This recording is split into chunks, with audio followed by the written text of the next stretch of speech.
Welcome to Inside Football, a KLCoaching podcast. This show features conversations with coaches and players on development in the game, exploring how players actually improve, how coaches think, and the real experiences from inside football.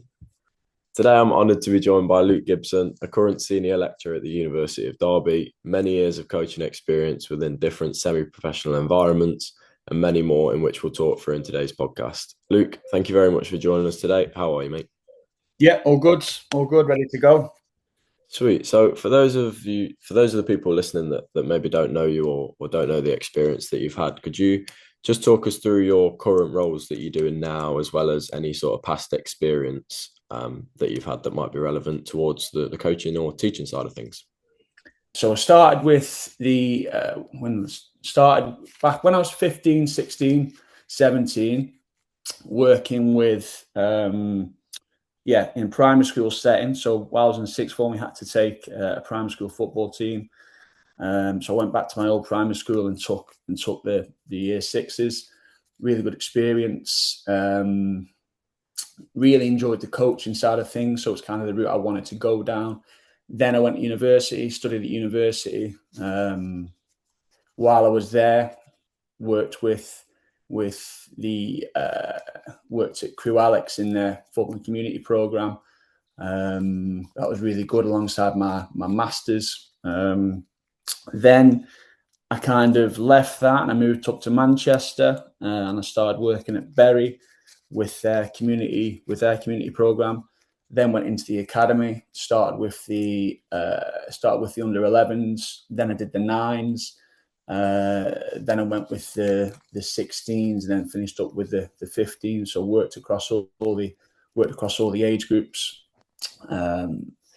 Then I suppose while I was playing, so I was still kind of playing non-league in the Northwest Counties at Abbey Hay. I was taking a few sessions here and there to help the gaffer out. And then as I was kind of coming to the end, I was only 25. I suppose as I was kind of thinking about stopping playing and going and dedicating more time to the coaching, I got asked if I would be interested in taking the first team manager's job there. I said, yeah, I thought I could do well. Again, I was conscious I was only 25, but as you are at that age, you're fearless. So I thought I can do a good job here. I knew the players. I had a good relationship with the players. I was confident in what I was doing. I was obviously working at the academy at Bury at the time as well. So I did that. Some really good experiences. Working with no budget in a league where there was a bit of money flying about, so you were competing against that. And then I kind of left there after keeping them in the league, having some really good FA Cup runs, bringing a bit of money into the club. Was kind of seen a success at the time. We got the highest ever finish in the league. I was doing my PhD at the time, and I needed to dedicate a bit more focus to that. So I kind of stepped away from the managerial side of things, but I still wanted to stay in the game. So I decided to move up a level and go and join the coaching staff of a team higher up the pyramid. So I went to Trafford. There's first team coach there. Worked under really good manager in Tom Baker. Had a really strong playing career. Some again really good to kind of sit back and learn and I suppose take a step back from managing and work with another manager and learn from them.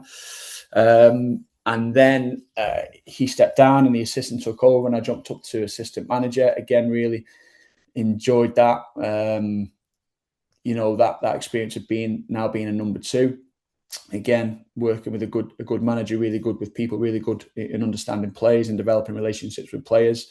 So I worked with DC there, and then we got the chance to go to Clitheroe, which was in the same league, but a jump up in terms of expectation, in terms of the budget you're working with.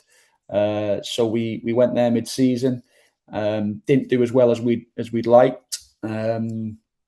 And then we stepped away towards the end of the season, and then a few months down the line, I got the opportunity to go in at Stalybridge Celtic, where I'm at the minute.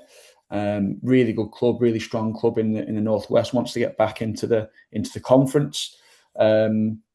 Joining a really good coaching staff in John and Steve. Joining a really good club, and I'm currently still there at the minute, doing really well. We're currently on an eight game winning streak. Hopefully securing the playoffs with an outside chance of the title.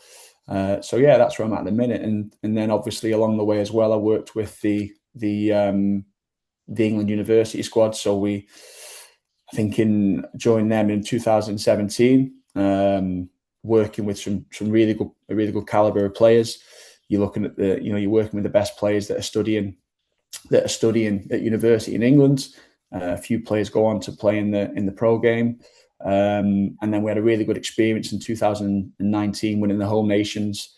So yeah, it was nice to achieve that. So yeah, a variety of experiences working in different environments, from younger players through to senior players. Yeah, and you said there with the variety of experiences, obviously with that comes the variety of age groups that you've worked with. Now, what would you say is the big difference or the big change in how you coach or how you teach, depending on the age range? So obviously you said you've coached and taught at primary school, and then on the completely other end of the scale, you've done adult football, and obviously adults at university. So what's the big difference in coaching and teaching when you just solely focus on age range? I think the key is understanding the individual that you're working with and understanding where they're at in terms of their development. So younger age is understanding where they're at from a psych, social, physical perspective, and how that influences how you coach them from a technical and a tactical perspective. What is appropriate for those ages, and what is probably a little bit too challenging for them at that age.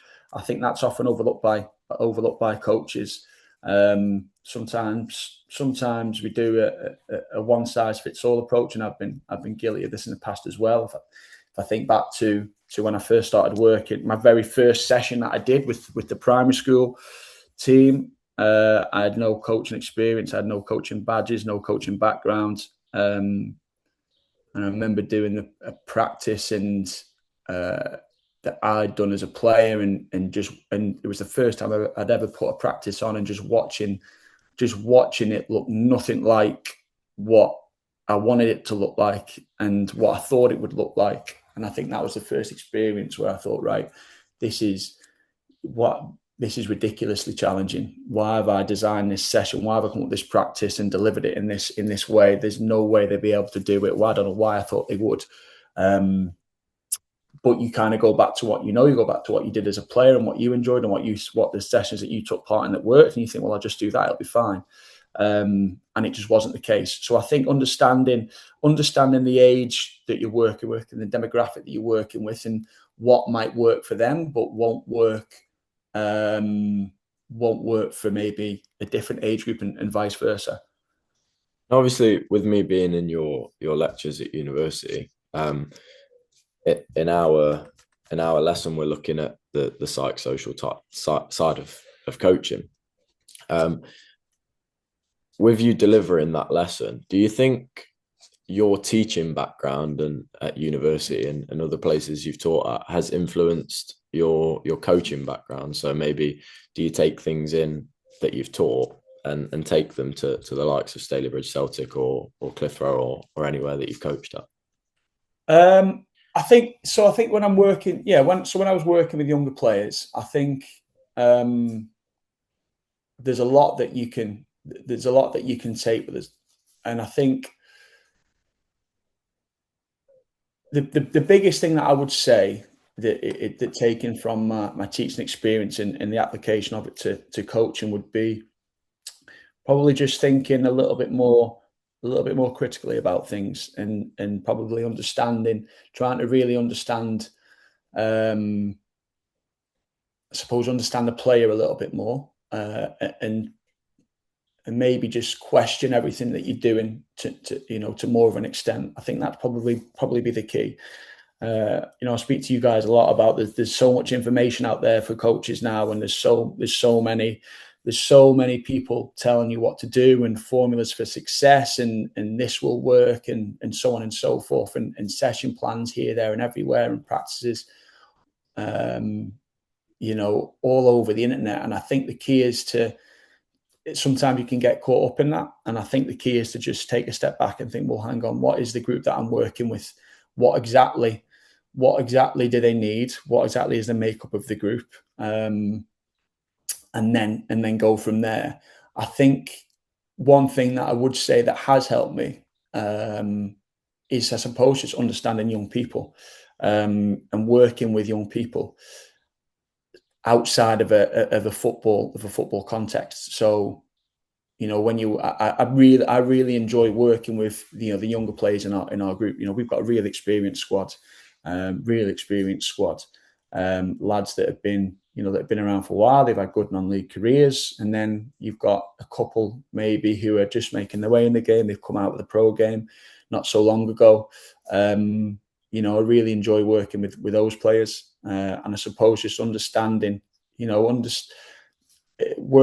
at university and teaching university students who are the similar ages. You kind of, as I said, you see these individuals, or you understand the challenges that they have just in life in general, and I suppose where they're at, what they're going through, the different transitions that they're making outside of football. So I think that's probably has been a big one as well. Not just getting caught up in the football side of things, also understanding, I suppose, the individual and what they're going through at that current point in time. I think that's something that maybe coaches sort of either misunderstand or just forget about learning how to coach the person rather than coaching the player, because there's no way you're ever going to be able to coach the player if you don't know them as a person. Would you say there's anything else that football coaches maybe misunderstand about how people learn, maybe that you've sort of gathered through your teaching career? I think there's always been this discussion about learning styles, hasn't there? Visual, auditory, kinesthetic, and there's a hell of a lot of debate in the literature about it, and people try and tell you that you fit into one of the three, and I don't think that's the case. There's a lot of arguments against that, but I don't think that's to say that you can't recognise that there's different ways of delivering information. So I think some players will like to see things on a tactics board. Some players will look at a tactics board and it might overwhelm them, or they just can't make sense of what it is that you're doing. You're there at half time or before a game, and you're moving kind of markers around left, right, and centre, and talking over it. And sometimes it can be quite overstimulating for certain players. I think the big thing for me is probably understanding feedback and what players, I suppose, the players experience in this situation. So I suppose just the natural feedback that they get from just playing the game and being involved in the game, and I suppose understanding what they're seeing, what they experience in that particular moment. Because sometimes they'll see things that you don't see, and they have an understanding of the situation that you don't. So sometimes you need to consider that first before maybe you go in and deliver your feedback, before you even consider how you're going to deliver that feedback, whether you're going to talk to them, whether you're going to show them on a tactics board, maybe you're going to wait until the week and you go over it, you send them a little video clip or something like that. I think I like to always understand what they're seeing in that particular moment. If I am sending a video clip to players, like, you send it to them and say, before you talk about, you should have done this, you should have done that, or what you shouldn't have done, is like, well, what were you seeing there? Why did you do that? What was the picture? What were you hoping for? I like to ask that type of question first before I go in and try and correct. And how important is it to to allow feedback from players, because within my coaching environments that I've been involved in, some of them have been, we want all of the players' feedback and we'll implement that. But some of the environments, I think the players kind of see them as not safe enough to give that feedback. So sort of two questions in one: of how important is the feedback to have from players, and how do you create that safe environment for them to feel confident enough to give the feedback? Yeah, when I think with young players, I think, if I'm thinking maybe you are working in an academy setting, I think whether you do it in small groups at first, you might work with units potentially. You might start with the individual, and I think the key is to, in the first instance, not necessarily worry about the information, whether what they're saying is right or wrong, or whether the information they're giving you back is right or wrong. Just allowing the opportunity where they can do that. They can voice what they're saying. Not forget so much about what they're saying, more about them feeling comfortable saying it, if that makes sense, and knowing that like they're not going to be shot down as such. And I think once they feel comfortable and know that they can give their opinion, I think then you can start to maybe move on to think about, well, actually maybe question them a little bit more and challenge them a little bit more in that sense. But I think the key is to know that they're, that they're valued, and know that they are supposed to be humble enough to say to them that they'll see things that you won't see, and they'll experience things on the pitch that you maybe miss, and you need that information off them to try and help them. I think that's really important. I think you can do it. I see a lot of really good stuff where players are encouraged to discuss tactical approaches, discuss what they want to do in the game, and to discuss how they're going to solve a certain situation. I think just having the confidence and creating that environment where they can have those interactive discussions with each other and with you, and they're not going to be shot down for having the wrong opinion. I think that'd be a good starting point. And it's the same with senior players. As I said, we've got a really experienced squad, and especially this season, you pick up things and that makes you think, well, I never looked at it from that perspective. So it's so important to get their opinion, especially when you want to get buy-in. I think a big part of coaches is thinking about how is this message going to be received? How are they going to take this on? I think that's a key question to ask when you're delivering information. So I think it's important to get that experience. To get that opinion, even when it comes to designing sessions. The little conversations that you have, and around what the players want, where they are at the minute, what they feel, and what do you think you could get away with, and what do you think that's not going to work tonight. I think having those conversations with players is really important, and getting their input. I like debate. I like, you'll see when in the class, you'll see it yourself when we're in the lectures and we're in the classroom. I like to have that interactive debate. I like to get the opinions of the group. I want you to discuss, and I want you to give your input. And I like the same when in a football environment as well. I'm quite comfortable with having that kind of debate, I suppose, and having that that discussion, and that maybe difference of opinion, as long as it's respectful and no one's being personal, etc., etc. And I think, again, that kind of links into understanding the player, because there's going to be players, there's going to be students within the cohort of either the football team or the class that will give their opinion, and there's also some players that might just not bother. They'll be thinking it, and they're just not that type of person, and won't do that. So it's about working out how to get through to them as well, and make them feel like they're involved. And again, that links in with where we're going with this sort of coaching versus teaching thing of how they're so closely linked, but how they're also completely different in their ways. With being a teacher, you're kind of exposed to a hell of a lot of literature and loads of writing and loads of the theory side of things. Do you think that maybe with coaching football, we might start to begin to overcomplicate coaching with theory, or do you think we're still not using it enough? I think it depends on the theory that we're talking about. It's difficult because there's a perception of coaching that anyone can do it and it's easy and it's straightforward. You just rock up, put a session on, throw a few comments down, job done. And kind of, I suppose that suggests that you don't need theory, you don't need it. It's fine, don't worry about it. You know, you just do this. All that theory rubbish isn't needed. And I think we have to move away from that. We have to move towards a bit more of a professional perspective of coaching. And again, if we're looking at if we're looking at teaching and coaching and the differences and similarities between the two, there's a big emphasis on professional development in teaching, big emphasis on evidence-based practice and things like that. Sometimes it's less so in coaching. So I think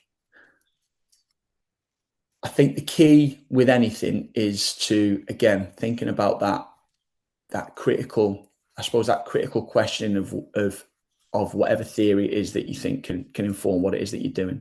So really understanding, I suppose, that theory into practice, really understanding, well, why might it work? Why wouldn't it work? This is not to say just because it's published and it's out there and there's some data behind it that's going to work for me and it's going to work in my environment. I think the key approach to take would be to look at that and really think, okay, this is interesting. There's some data behind this. Will it work for me? Won't it work for me? Why won't it work for me? Why would it work for me? Having that kind of critical questioning before you just blanket adopt a certain theory into practice. And again, it goes back to what I said, when you're looking at sessions and when you see sessions online, or where you hear a certain quote from a coach, or you see, a snippet from an approach, a quote from, or a snippet of a video of an approach that a coach took. And it might look really good and it looks like it's working well, but thinking, well, why is that working well? Is it the group that they've got? Is it the coach delivering it? Rather than just thinking, I like that, I'm going to pick that up, I'm going to apply it to what I do. I think the key is to just maybe be a little bit critical and question why it might work or why it won't work. I think that's the key when we're reading literature and we're reading research and we're thinking, could we apply that to our practice? Is answering those questions. And speaking about, obviously, there's loads of data behind the coaching side of things. A big thing that's come in more and more into football now, and it's kind of making its way down the leagues, really, is that data analysis. Now, yeah. I know you were a program leader on the performance and analysis module. And obviously having such a long career in coaching and teaching, how much has analysis changed at your level? I mean, you see things on TV such as goalkeepers having ways that they're going to dive on a water bottle, bring it back 30, 40 years, they pick away and they dive. So that's something that's obviously changed. Now, at your level, how would you say that's changed, and what have you seen the changes be going through the teams that you've been at? So I think obviously video analysis has been around for a lot longer than people think. Or not video analysis, performance analysis. Basic hand notation has been around for a while. But I think the big accelerator over the last 10 years is probably just games being filmed and the camera systems that track the ball, like VO, like your Huddle Focus Flex, Pixel, all these different companies. So that access to video now, that easy access to video, and I suppose a little bit of a wide angle of the game is obviously allowed. Lower down the pyramid is allowed for the opportunity to do some analysis and look at event data. I like it. I'm a big advocate for it. I think the challenge comes. Where the data is just all you look at, and you ignore context, and you don't use it to kind of support what it is that you're trying to do. So, for example, I think data can be really good for tracking performance, where you're at in games. You might have a way of playing, and you think, right, so this is our way of playing. This is the data that's going to tell us whether we're doing it really well or whether we're not doing it too well. And ideally, if we're doing it well week to week to week, then the chances are that we're going to lead to a win, and we can have that consistent performance.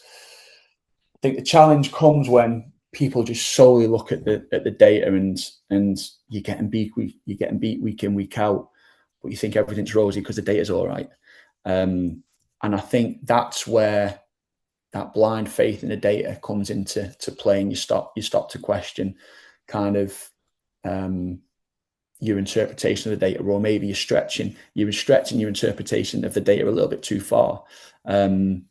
So I really like it. I think certain players are for it as well. Certain players aren't for it. I think certain players will. Again, if I think to my group now, if you start trying to focus too much on the data or on too many different data points, they'll just lose interest. But we use it. We don't show the players everything at all, but we use it to give us a little bit of an indication in terms of how we're doing, and reflect on, to try and understand why we got the performance that we've got, whether that's a good performance or a bad performance. So we use it to that extent, but we might not show the players it, because some want it, some don't want it, especially in a part-time capacity as well. So I think that's been a big change.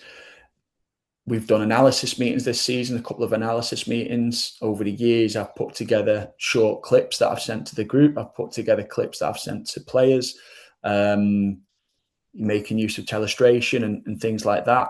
So it has definitely changed. But I think again, the key is understanding the group, understanding what they want, understand what the players want, understanding your way of playing. I think also the quality of the data as well. So, for example, sometimes the footage might not be the best. So the quality of the coding might not be as reliable, because the footage that they're using is that you can't really see exactly what's going on, or which player's done that. Was it number 4? Was it number 8? I can't really see. So that all of a sudden the quality of the video can affect the quality of the data as well at times. So I think that's really important to consider. As I said, some players are really, really want it. They really like it. They're really interested in it. Some players aren't interested in it, and that's fine. And I think it's just getting that balance. I suppose that's the key. The key, probably a good part of coaching would be you try and get as much information as you can. That's how I like to work. You get as much information as I can, whether that's video, whether that's data, anything else. When you're looking at an opponent, for example, but then it's thinking about all this information I have on the opponent. What's going to be? What do I need to divulge to the players? What do the players need to know? What don't they need to know? Okay, because I've got a few minutes to tell them, maybe before a game or whatever, or I can pull one to the side. Like, what do they need to know and what don't they need to know? And I think that's the key skill. I think sometimes as coaches we fall down where we try and think, well, if I don't tell them this, then I've not controlled everything and as such. So I think the key is deciding what the players. You might have a hell of a lot of information, and then I think the next step is deciding what the players need to know and what they don't need to know. And would you be able to give us sort of an example of what that looks like? Because we've had it this season with the team that I coach at. and it was quite a funny experience, really. So I went down to watch them. They were top of the league at this point, and I think if we beat them, we'd go top. So I took the time out of a week off that we had to go and watch them, and sort of did a Bielsa and spied on them, really, and found out that they loved playing down the right flank, and that they scored. Well, I think they won 8-0 or something.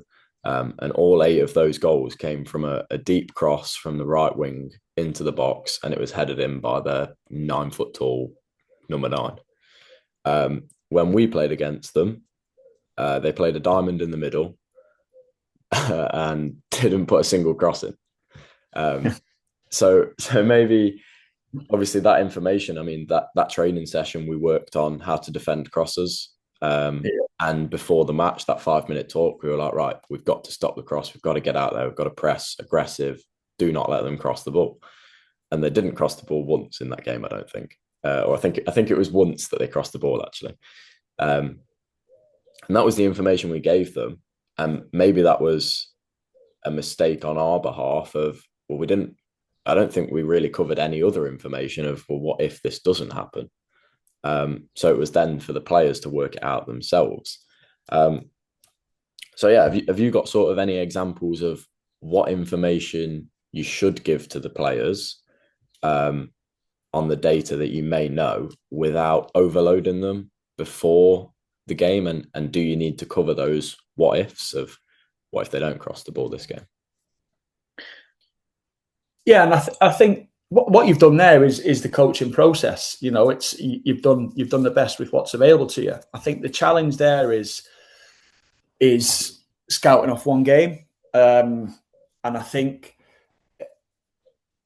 so. We have access now to through the online platform that we use. We have access to all the footage of the teams that we play of every game in the season. So they have to upload their footage to this platform, and then you can have a look at all the games across the season. And I think the key, I've seen scouting reports where, the scout might see that they did, let's use your example for, your example there. They might have seen one really good, successful cross from the right. Okay, I'm not saying this is what you did. You saw it all game, but you might have seen one. They might have seen one really good, successful cross from the right, and it's like, we need to stop crosses from the right. And it's like, well, it's not really a pattern, is it? So it's straight away, if I say to the players, well, we need to stop crosses from the right, and that's only based off one incident that I saw during the game. To me, that's a waste. That's a waste. It's about identifying the patterns across a good sample. So I think that's important in terms of, right, what patterns are we seeing here? Consistent patterns that we're seeing when we're looking at the video.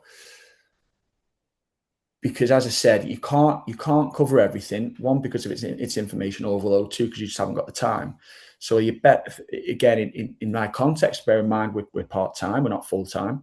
We haven't got an opposition analysis meeting on the Thursday or the Friday, where you might go in a little bit more depth. So you really have to think about what information is going to be useful and what isn't going to be useful. And the best for me, the best way is like, well, are what the consistent patterns that we're seeing. If I'm seeing some really good stuff for them, but it's maybe a one-off or only happens once or twice, then I don't see the value in dedicating time to telling the players about that, because it's not something that I'm certain that they're definitely going to see. That player could just be having a really, really good game or produced a really, really good moment. So I don't see the value in coming up with a plan to try and stop that. I think you might see, when I think about the games, that we've kind of scouted this season, and we've looked at the detailed scouting report. It's where you see that consistent, for example, that consistent build up down the left, consistent across one, the game, but two, across numerous games as well. And you think, right, I can say for certain, I think this is going to happen in this game. So I think we can come up with a plan to address that. I also think there's value in saying to the players, listen, like, I don't think they're going to be a back three. I think they're definitely going to be a back four. I don't know what. It might be a 4-2-3-1, a 4-3-3. I don't know. But we can. They're not going to do anything that we've not come up against already this season, for example. So we should be. You guys, on you to work it out on the pitch. We'll see how we go. We'll adapt during the game. But I don't know what that'll look like. So I think there's value in that as well. In saying I don't know, rather than wasting time trying to not blag it, but show that you're in control and show that you know exactly what's gonna happen. As I said, we get access to a 24-page scout report on every team, and there's no way in a million years you would send that to the players or show that to players. So yeah, so we get a really detailed report, and I think the key is not to show the players all of that or even any of it at all. But I think it's important that you have all that information, and then the key, I suppose, the art of coaching comes when they're deciding what to do with it. So it's really useful. I think the analysis is really useful, but I think it's important to understand within all of that information, within all of that data, exactly what is actually going to have impact and what actually is going to affect the performance of players. Sometimes it's not really anything, especially at our level in non-league, in part-time football. There's not, in this time of the season where the pitches aren't the best, there isn't a lot of structured build-up. So you don't really need to give any information on getting your press right. There might just be a couple of things to look out for, but especially when I think of our group at the minute, it's a really experienced group. You lead them, and you know how they know how to handle certain games. They don't need as much information maybe if you was working with a younger, less experienced group. And I liked how you said, obviously, when you're doing that 5-minute talk before the game or something, of going, they might set up with a 3 at the back, but I don't know.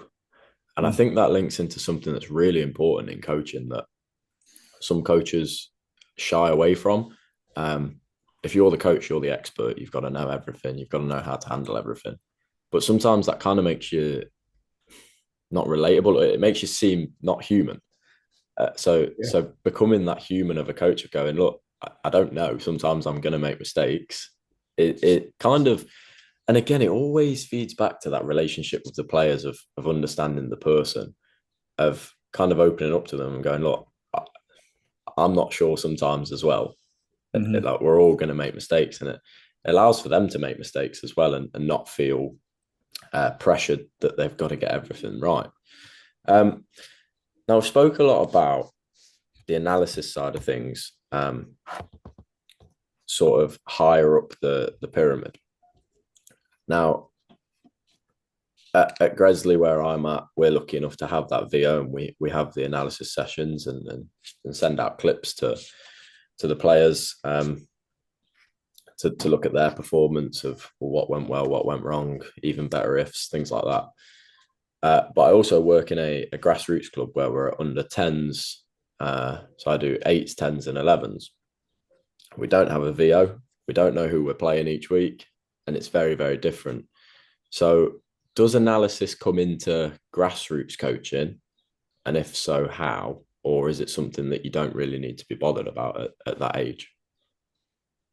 I think if you are going to use it, it would be to improve the development of the player. If you're working with young players, again, for me, in my opinion, I wouldn't be overly concerned about the opposition and opposition analysis. I think if you're going to use video, it'd be to video your own games to improve the development of players. And I think you could do some really creative stuff in terms of helping players work with, get engaged in video and get their increase their appetite and their love of like watching the game back and trying to pick out kind of what they've done. What they've done well, what they could do better. I think that would be the way that I would use it, and maybe just some basic analysis that's heavily based around areas they need to improve. So you might clip up how they receive the ball, and you might look at that, and when they receive the ball this way, what was their pass success rate like, stuff like that. I don't know. I think that would be the way that I would focus it, less around the opposition, more, and I suppose the team, more around how can it be used as a tool to help the individual player. The challenge with that is you've got a large group of players, and it takes a hell of a lot of time to individualize that level of performance analysis for each player. And that's what it is focused on at that age group. And we spoke about this a lot on the podcast, is at foundation phase, it is 100% development focused. And I completely agree with you. In under 8s, 10s and 11s, you shouldn't be bothered about who you're playing this week and whether they're going to set up with a 2 at the back or a 3 at the back or whatever it might be. And it's about opening them up to those different environments of, well, if they set up with a 2 at the back, here's what we can do. But it's kind of it's all development focused, and I guess the analysis of the video, in like you said, it there is to, and I like what you said about creating that love for the game, because I know so many young players that turn up on a Wednesday night to train, turn up on a Sunday morning, and that is the only exposure to football they get, and they don't understand, either they don't understand the importance of going down to Derby County and watching them or whatever, or watching YouTube and watch Neymar highlights or things like that, and they don't understand the opportunity, the influence that it has, or maybe they don't get the opportunities because parents are at work or tickets are expensive or things like that. Yeah. And they don't get that opportunity. So I do like how it's creating that importance of watching football and giving them the opportunity to do it. And everyone loves watching themselves. Everyone loves watching themselves play football and either scoring a top bins or making a fool of themselves. So that links in with the development side of football, which is what I want to sort of go on to now. So going through the age and stage of young players at grassroots, or maybe young players in academy settings, to senior football, playing semi-pro, pro at a high level.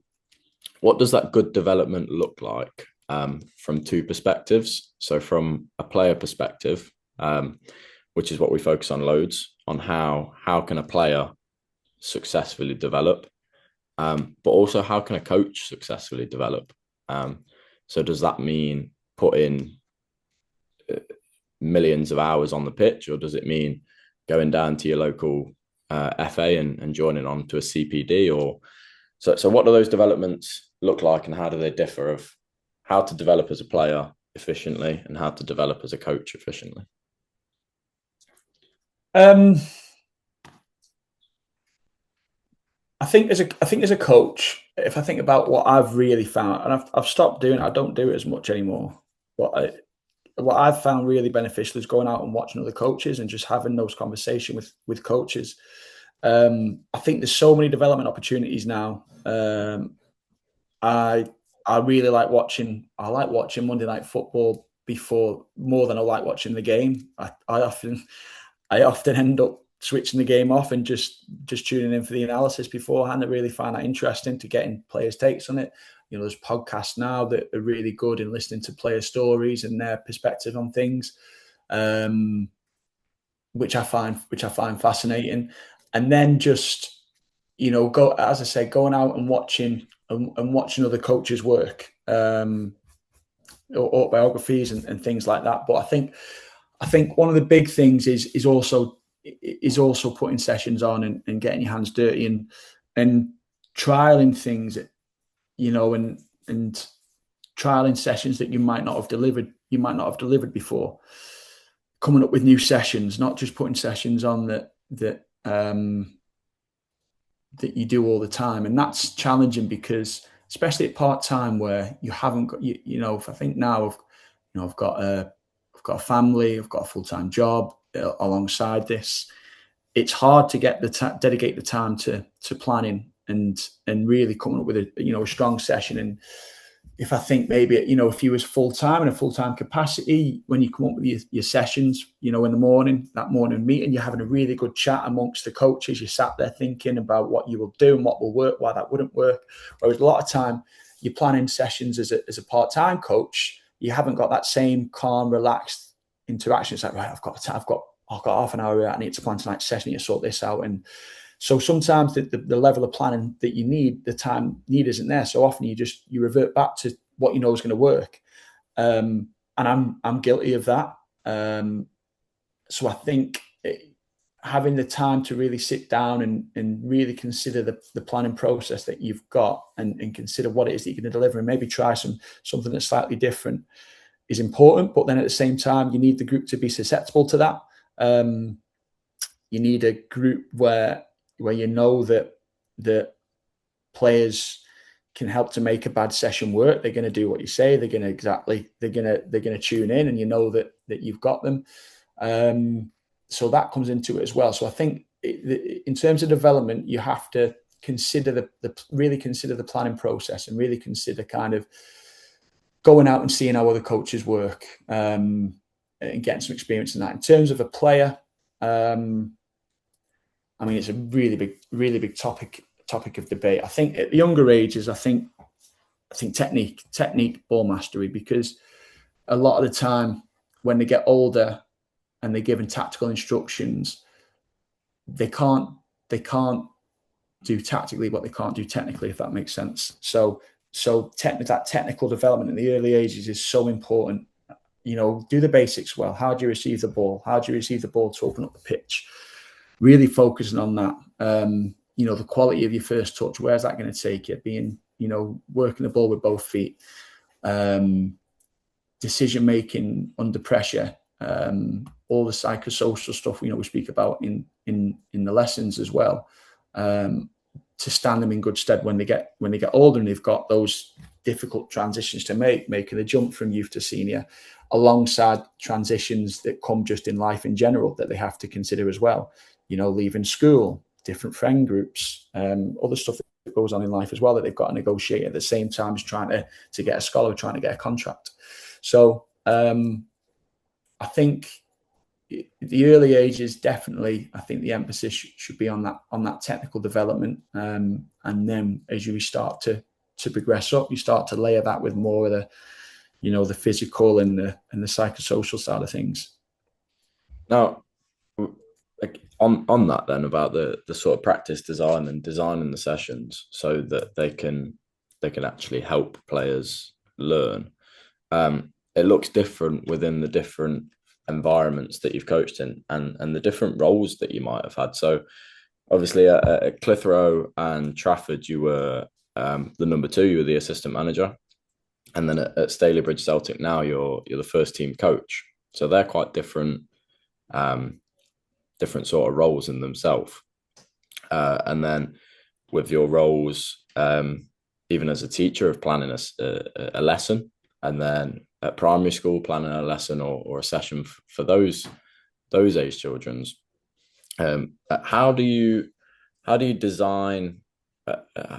How does your practice design change to actually help those players? Kind of going on to what you said there about the younger players is technical, kind of steer away from the tactical side of things. But then as they're older, playing men's football, there's not really a lot for them to learn in a way. Like you're not going to teach them how to receive on their back foot because they already know that at that point. So how does that practice design change? And how does it change to actually help players learn? I think the key is context. I'll have, and again, I've learned this season. I've sessions that I've delivered in the past that have always worked with the teams that I'm at, and then I've put a session on put the session on this season, and it's not gone the same. And it's understanding, well, why was that the case? Like, what was the context? And thinking about the demographic that you've got, the players, their experience, where they're at in their stage of their career, the club that you're at, the environment that you're working in, the facilities that you've got, the resources that you've got to work with, the weather, everything. I think that's the key in understanding the context and the environment. For example, earlier on in the season, in pre-season, you've got a real good appetite for players to take on information. just because of the stage of the season they're at. The weather's good, it's nice, it's light nights, it's earlier on in the season. You know there's a buzz because they've had a bit of time off and they're coming back, and you've got the excitement of the start of the season. So you've got a lot more opportunity to maybe work on some tactical stuff, and they're a bit more receptive to taking on information. Whereas this time of the season, where that we've probably just come through, where it's just after Christmas, it's cold, it's dark, it's damp, it's horrible. Like, you know, you've been at work all day, and like players are, you know, you can be guilty of, and again, I've done this, be guilty of trying to work on stuff, and it's a case of, you know what, just get there, hopefully get a bit of a sweat on, keep them ticking over, and get out. And even now, it's so important to kind of think that way. If you can get a little bit of information in, brilliant. But I think at this time of the season, for me, the coaching comes off the pitch. So it comes with the conversations with players. It comes with the chats that you might have with players. That's where you might do your coaching work. Your actual session might just be, again, thinking of this time of the season, just might be a bit of a ticking over session as such. As I said, the context, we're part-time, been at work all day, got a real experienced group. Whereas with younger players, again, it's their stage of development. You know, what do they need? You know, younger ages, particularly foundation phase, they're really keen, they're enthusiastic. You can stop it, you can ask questions, and you know you'll get a bit of interaction, you'll get a bit back for them because they're really keen and excited and enthusiastic. So, and then as they get older, you know, you're thinking about kind of where they're at, what they've got on. Well, you've got some players here who know they're getting pretty much of a feel they're not going to be getting a scholar. So where's their head at? What you're going to be? You might leave them. You might not give too much information to them, and because they're just not in the right headspace. There's things like that to consider as well when you're working with the older age groups in the YDP phase. So I think planning, understanding the context, is really important, and it's so easy to forget, because especially when like you're thinking it. When I go back to the point I previously made about putting new sessions on and challenging yourself to deliver what you've not delivered before, it's hard to do that when you know the context isn't going to allow for it, or the environment's just not going to allow for it. And this is the art of coaching. There's no right or wrong to this. These are things that you've just got to work out. And even now, like, I've been doing this, you know, been coaching for nearly 20 years, and even now still getting that wrong and wrestling with that kind of dilemma. So with that, then, obviously knowing the context of, especially with older players, for example, they've come off the 2-week Easter break and they still want an extra week off work, or the long weekend with the bank holiday and Easter and things like that. The context of that is, are they actually going to be up for it? Now, from an outsider who maybe doesn't understand that side of coaching, that session from the outside may not look good, but it would work. So what's the difference between a session that looks good and a session that works? Yeah, again, I think it depends on the environment that you're working in. You know, if you're in an academy, you're at a Cat 1 academy, and you've got an academy manager watching your session. You've got the head of coaching watching your session. They might expect a different type of session from you. They might expect some real good information. You know, a variety of different coaching styles, interventions, or whatever, to try and you know, work with the individual and the group. Whereas part-time, semi-professional, non-league might just look like, you know what, we've got an hour and a half with him, an hour with him. You know, we just need to get him in, get a good sweat on, loads of touches of the ball, competitive, and making sure if they go away feeling like they've got a bit out of it. That's probably the big how I would differentiate between the two. And it's hard because sometimes you go into a session, you think, we need to work on this, but you get there and you get a feel for the mood, and the mood just isn't. It just the session's going to fall flat on your face. You're going to fall flat on your face with it in terms of what you planned. And I think that's the challenge. You put so much effort into maybe planning a session, thinking this would work really well here, and you get there and you just get a feel, and you think they're just not in the right place for this. They're not in the right place for this today. I need to do something different. And thinking on the spotlight that. I think that's probably a challenge when thinking about what a good session kind of looks like. And I think it's different. Again, the perspective of the players it comes into it as well. What do they see? What do they want? Because when it's results driven, you want to keep them on board. You need to keep them on side. Because they're going to be on a Saturday, they're going to be carrying out and performing to hopefully get a win and keep you in your job. So you need to keep them on side.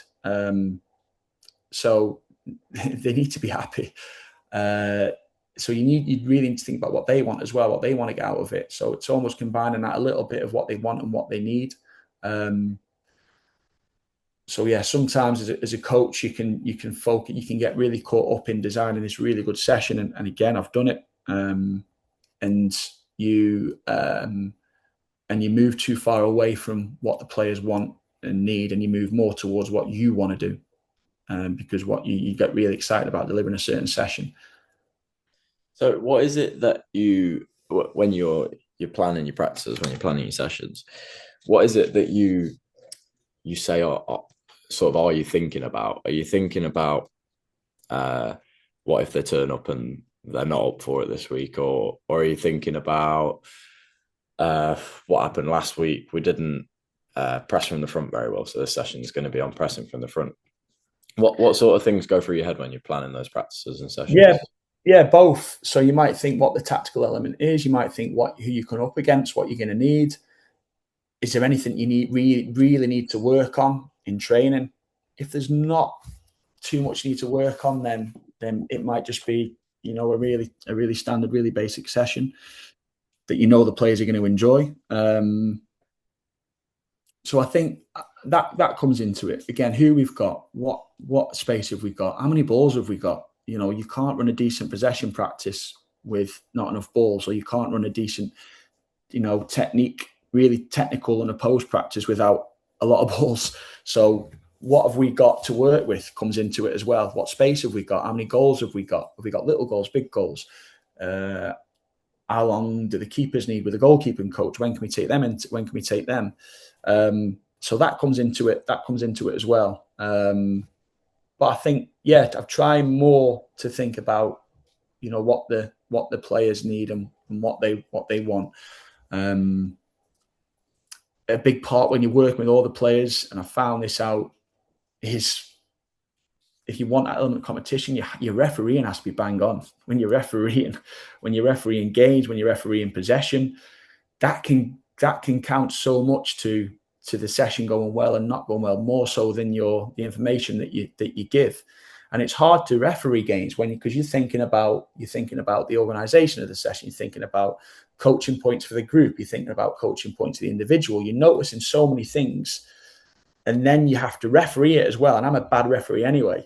So when you're trying to do all of that, it's very, very challenging. But that can be a make or break for a session sometimes. If you can lose the players quite quickly if your refereeing's off, or if you start the session badly, that can be them gone. And it can take a lot to get them back on board. So that's a big one as well with all the players. And I don't think we put enough emphasis on that, on refereeing possession and refereeing small-sided games well enough, because it can descend into chaos if you don't get it right. And I'm really guilty of that.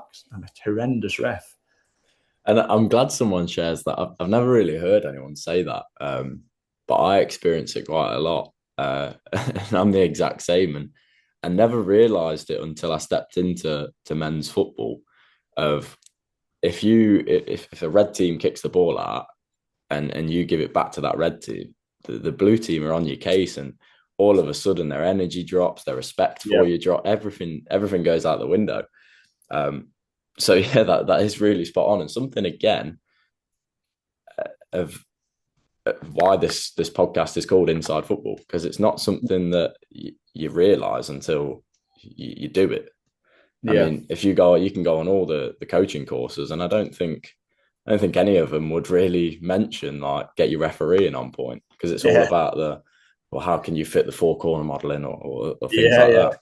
Yeah. And it is things that you just learn by going out on the grass, and why it's so important to, like we've said about the analysis of, obviously do your theory work, learn things about football, learn how to teach football, but also just go and do it, get on the grass.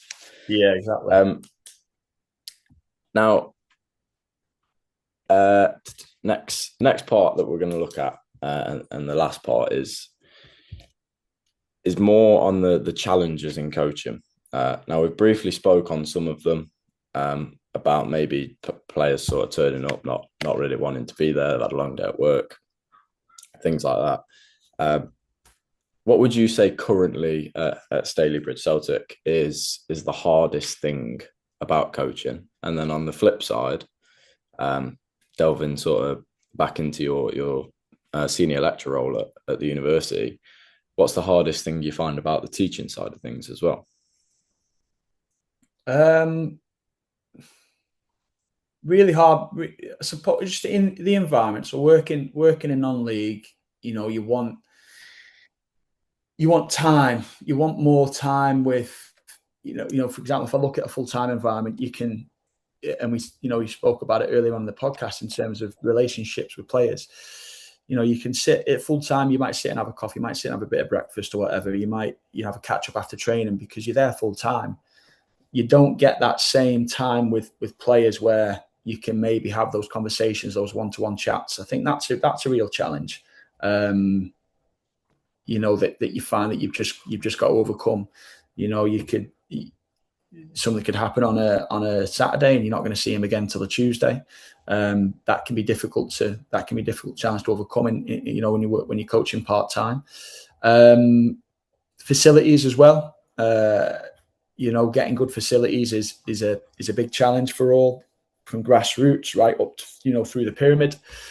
So having the right facilities to work with and working with what you've got is quite a big challenge.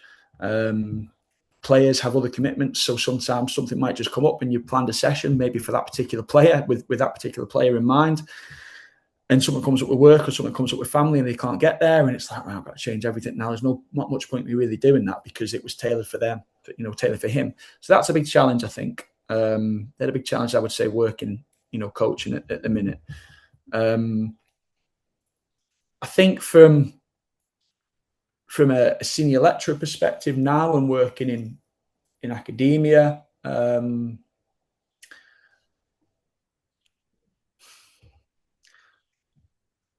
I think the big one that we're seeing now is just technology coming into play. Phones, iPads, laptops. I think that's a big one, and really understanding are students tuned in? Are they listening? Are they on it? But at the same time, they need access to slides and like to sit there and make notes. People are moving away from pen and paper, which I'm on a crusade against, because I think it's important to write stuff down. So we have that issue to contend with. And I think also now, I think that, the demographic of students has changed. I think obviously money doesn't go as far as it used to. So a lot of students have to work. They have to earn money alongside their studies. Sometimes the work that they can get means that they miss lectures sometimes, and that's difficult to work around. They have to leave at certain times because they can't get, that might be the only time they can work. So that's a challenge as well. That wasn't there as much as it was when I first started. So I think they're probably the big issues I would say. And how do you sort of, obviously the issues there that you've raised regarding the technology and work, the technology it is a big thing, and I see it, and I will admit that I'm also guilty of it as well. As soon as my phone buzzes, I might just be like, oh, let's have a look, and then all of a sudden I'm sat there scrolling on my phone, and it's just sort of a reaction really to to the modern day world, which then impacts my engagement in lectures and learning.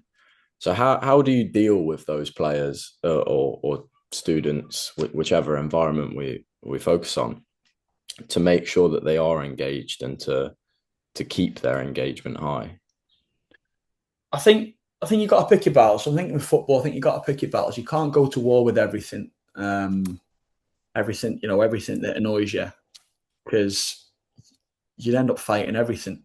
And I think the key is, and it's so hard, working out what you're willing to let slide and what you're not willing to let slide. And again, it's so hard when you're working part-time because you've got so little time with him.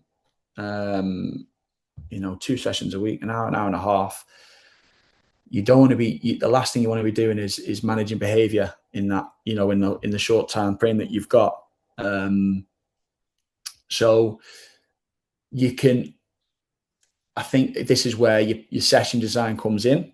And again, it comes back to refereeing, all that stuff as well. That can really keep players engaged. If your refereeing's bad, again, like I said, which it can be for me, that can lose players, and then it's hard to get them back. And you can't really argue in a way because it's a little bit your fault. You're the bad referee. What I would say is, as well, as you need players who are gonna bat for you. You need players that are gonna make your session work. If it's a little bit off or it's struggling to get going, I think players can help you as well and make it work and get players on it and have leaders within your session. That can help too. I think with the classroom stuff, again, it's a similar principle. What are you can end up focusing too much on the disruptors and not enough on the ones that are listening. And I think that's a big thing to consider as well. And sometimes a little bit is like, well, if they want to sit there and they want to sit on the phone and they don't want to engage, like, that's on them. They're a grown adult. They can decide that I've got people in this room that are engaged and that are giving me a bit back. I'm focused on them. Put them on the spot sometimes as well, which you might have seen in terms of when they're not listening, you throw a question at them. That can be that just to kind of make them tune back in a little bit.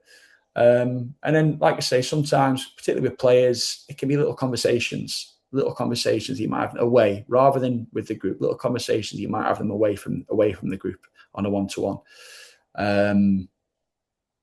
Some players are just going to argue, so there's not much point in going at them in front of the group because they're going to see that's confrontation and they want to win. So it might just be a little conversation that you might have with them rather than doing it in front of the group. Super. And everything you've said has been really, really good information. I've learned a lot, and I'm sure everyone that's listening has also learned a lot. And it's nice to get that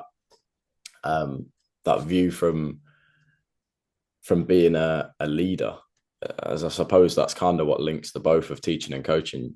Ultimately, you are the one that everyone listens to, the one that people look up to. You're in charge. And how many similarities there are in coaching and teaching, as well as how many differences there are. Mm-hmm. And that's why I love having the likes of yourself on and another one that we had, Louis Burrows, on, because it's such a what word am I looking for? It's just so nice to have a conversation with someone who sees it from both angles of teaching and coaching. Mm-hmm. Because from the outside they are the same thing, but they're so different and also so similar.